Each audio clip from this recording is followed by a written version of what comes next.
trace. We just left Colbert Ferry and we're following a trailer truck down the trace.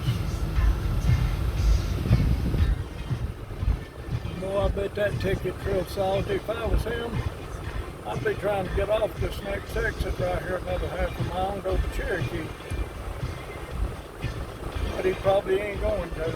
And it says now hiring on the tail end of the truck. NBX, whatever that is. They would have made fun of this guy, people will, and say he worked for Swift, but that says NBX on the back of the truck, whatever. He's not turning. He don't even know where he's at. Probably going to Tupelo, and he's going all the way down the trace.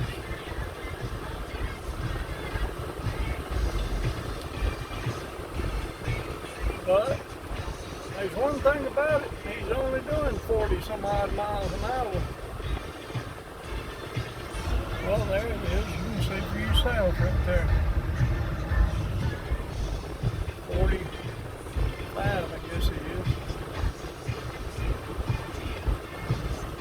I was here, might at least be doing 50 trying to find me a place to get off of here.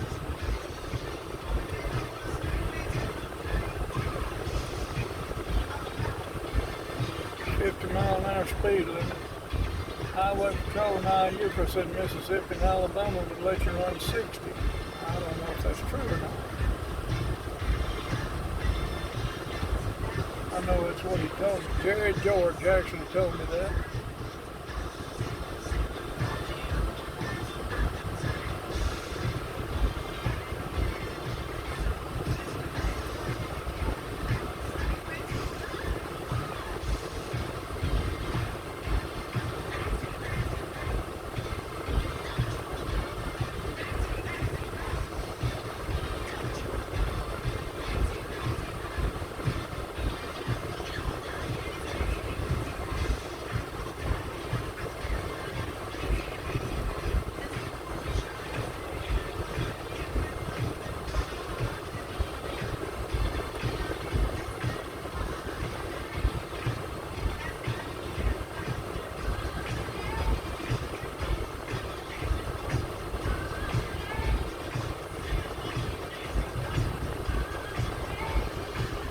Well, it's a beautiful day.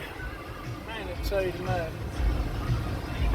Sadie Mae loves every day that we're out of the house.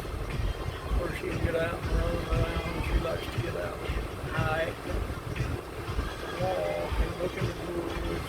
She's an explorer. Lewis and Clark should have had her for a dog, or a dog like her. Not her, but a dog like her. Well, this truck seems to be cleaning off some of the tree limbs that's sticking too far over the road. You know, back when I drove a truck, there was a time or two I got lost, but I never did get on the trace. But there's been a time or two I've been lost. Back when I was doing it, they didn't have truck driver GPSs. They had them for cars. And you had to read them out to get where you was going, and the only time you would use a GPS was when you got right inside the city. You could use it and it would take you to the door of the business you was looking for. And that was real handy even back then. But you couldn't use it out on the road because it'd put you on the car route instead of a truck route, and you'd be inside some city somewhere and couldn't get out. I actually was listening to a guy. I was headed to Omaha, Nebraska, and I hollered at the guy on the CB, do you know where so-and-so is? And he said, yeah, where are you at? And I said, I'm at mile marker so-and-so. Well, take mile marker 79 when you get there. I said, okay, are you absolutely sure? Yep. So just the second that I started up the ramp on 79, he hollered and said, no, don't take 79, take 80. Not 79, not 79. I said, I'm already committed. I can't back up now. And I had to go up in a city and make a city block in a trailer truck. Luckily, the town was kind of closed down.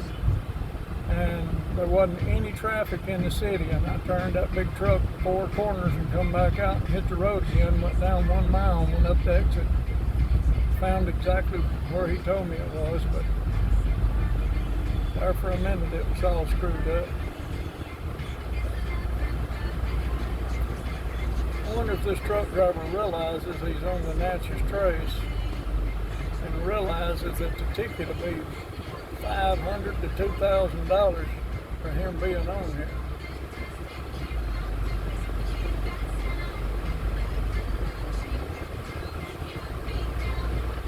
Well, we got another car caught up with us back here, and he's probably thinking the same thing I am. What in the heck is this guy? What kind of map is he reading?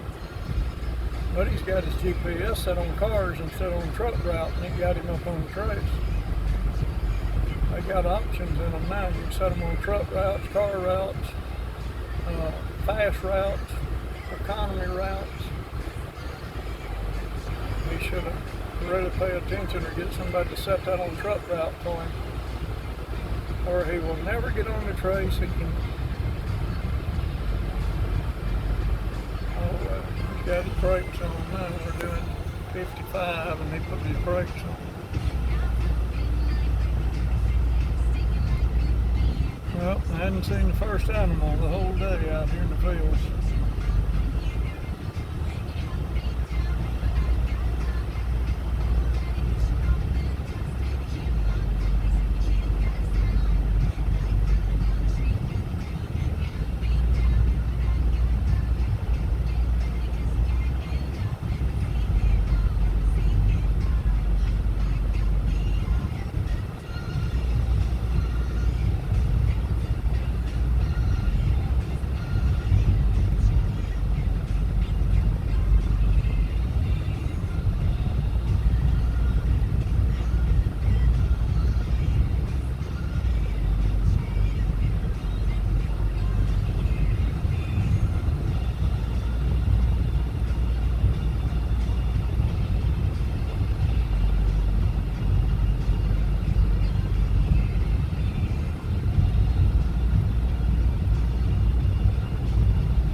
Going to get off the trace at Buzzard Roost and get on 72. Today is his lucky day if he can just get back to the highway here.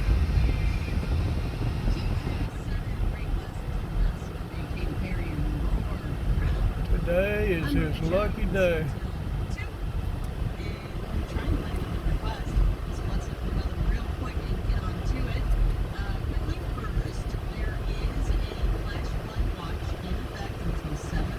I think I'll stop here at Buzzard Roost. See you guys.